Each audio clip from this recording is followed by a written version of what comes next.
Começa agora mais um Unesp em Pauta e nesta temporada nós conversamos sobre educação e políticas públicas. Neste último programa nós recebemos a coordenadora do Congresso Brasileiro de Educação e professora da Unesp em Bauru, Vera Capellini. Professora Vera, é um prazer recebê-la em nosso programa. Eu que agradeço a oportunidade.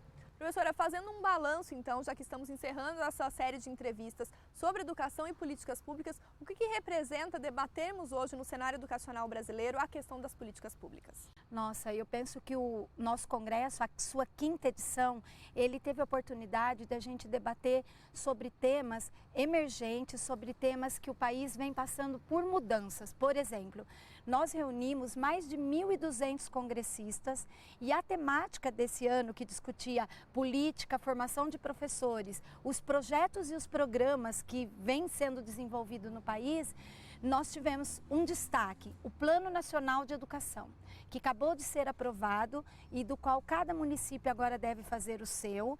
E esse plano, que coloca 20 metas para cada município atender na próxima década, perpassa a formação de professores. Porque se eu coloco uma meta que pressupõe, por exemplo, considerar o contexto da escola que o professor vai atuar, este conteúdo precisa estar sendo trabalhado na universidade e na formação inicial. Então, o balanço principal que eu faço é que a gente teve a oportunidade de discutir, inclusive com propositores das políticas públicas, como, por exemplo, as diretrizes de formação de professores, que acabou de ser aprovada em julho.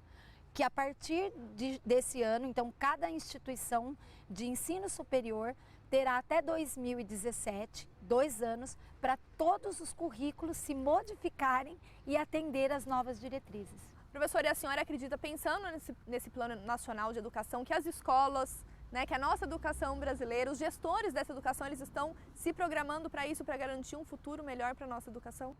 Olha, eu penso que algumas conquistas nós já tivemos. Sem dúvida, não dá para ser reducionista ou determinista que não vai mudar, que tudo está muito ruim. Existem algumas experiências no país de professores comprometidos que vêm fazendo, de fato, uma proposta de educação que considera cada contexto local, que articula com a comunidade. Porém, enquanto nós não tivermos uma política educacional que de fato considere a educação como importante, como patrimônio brasileiro, de fato considerar a educação e como políticas educacionais, nós não conseguiremos avançar. Por quê? Muitas vezes hoje as políticas não têm o olhar para a educação e sim para a economia. Ou seja, no país a carreira docente, a profissão docente não é valorizada. E por conta disso a gente tem muitos professores que podem até, por comodismo, por alienação ou por diferentes outras variáveis, achar que para o que ele ganha está bom demais o que ele faz. E nós sabemos que cada criança brasileira tem direito de acesso, permanência, porém de aprendizagem. Ela precisa aprender na escola. E hoje em dia, inclusive foi um tópico do evento, a professora Bernadette Gatti, em uma das suas mesas, apresentou números com base nos dados do INEP, a partir do que todos os sistemas municipais e estaduais, da educação infantil à educação superior, lançam no INEP como censo, e os dados são alarmantes. Nós temos estado que metade das crianças que entram não conclui o ensino fundamental. Não estou nem falando do médio, do fundamental. Então isso é gravíssimo, é uma perda muito grande de capital humano que vai para a escola e não se beneficia do que ela teria que ofertar, que é acesso ao conhecimento produzido, de tal modo que esse conhecimento não ficasse meramente na informação, na decoreba, mas sim que ele pudesse favorecer o desenvolvimento dessa pessoa e daqueles que estão ao seu entorno. E aí, pensando nisso, professora, o educador, dentro da sala de aula, ele acaba ganhando um papel de ser muito mediador das informações, considerando o repertório que a criança, que o adolescente já tem. E como preparar esse professor? Isso, sem dúvida. Uma das perguntas até, em uma das noites foi: e como fica o formador do formador? Porque a gente fala tanto da questão da tecnologia, da questão das inovações, dos arranjos dentro da sala de aula, de considerar o contexto. E aí, nesse sentido, nós da universidade, eu me incluo, temos muito que avançar. porque as Na práticas... formação dos cursos de licenciatura e não só pedagogia, que eu acho que é sempre bom frisar isso. É bom frisar isso, que quando a gente fala de licenciatura, é do futuro professor de química, de matemática, de biologia. E esse professor, no banco universitário, muitas vezes ele vai reproduzir na educação básica o modelo de uma didática que ele teve, que quase sempre, você já passou por um banco da universidade, quase sempre é filas uma atrás da outra, o professor altamente como aquele que detém o saber, como se ele desse o conhecimento para o aluno, né? Ou desse a informação. Hierárquico. Totalmente. E sem trazer, de fato, as inovações que já estão presentes no Brasil e no mundo, que precisam ser permeadas no cotidiano da universidade. Pensando nessas inovações, as políticas públicas poderiam trazer essas inovações para as escolas, professora? Sim, sem dúvida. O aluno que nasce hoje, não adianta nós negarmos, por exemplo, a questão de toda a comunicação digital, né, da tecnologia digital que está aí. Independente de classe social, nós sabemos que as crianças têm acesso.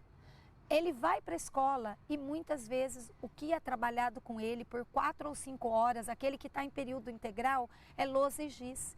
E a informação pela informação não é o que produz mudança, não que produz transformação.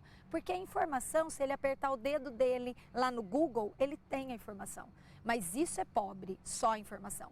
Então, o papel desse professor para trabalhar com todos os alunos, em todos os níveis de ensino, que é de posse do conhecimento que já está produzido, eu acesso esse conhecimento e como eu utilizo desse conhecimento para a minha vida, para as minhas atividades, sejam elas enquanto aluno e sejam elas depois enquanto futuro profissional.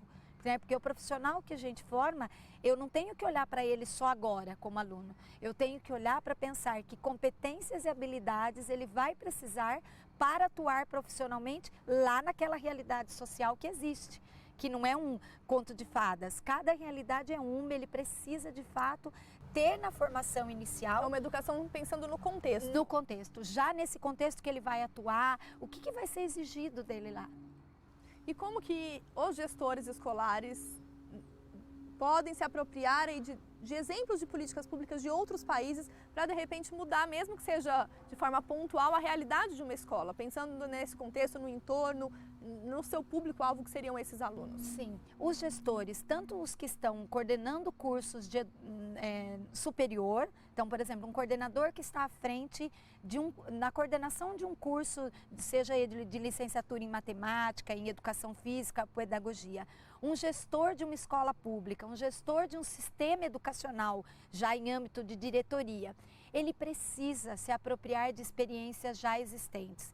Não é copiar a experiência de outro país, porque cada região tem que ser, cada escola é única, então cada local precisa ser considerado.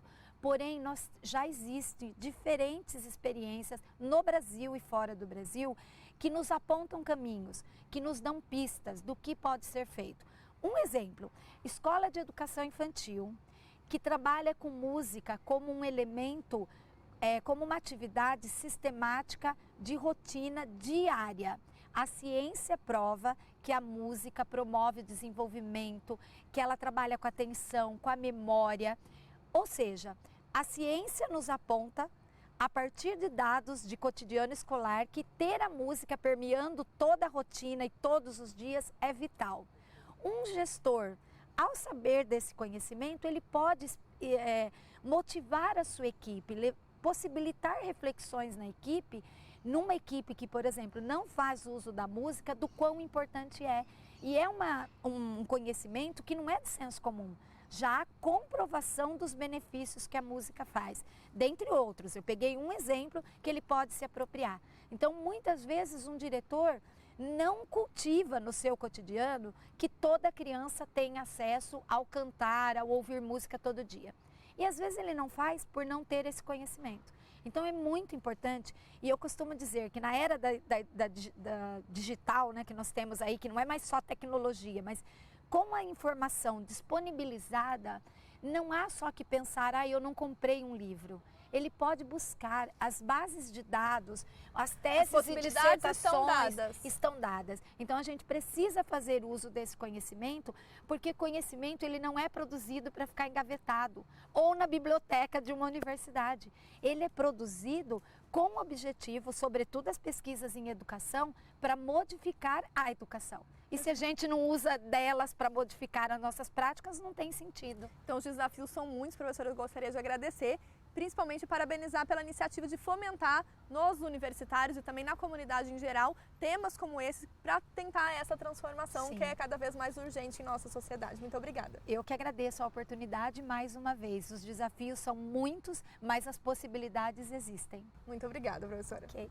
O Unesp em Pauta fica por aqui. Se você quiser rever essa temporada sobre educação e políticas públicas, acesse o nosso site. Obrigada pela companhia e até a próxima.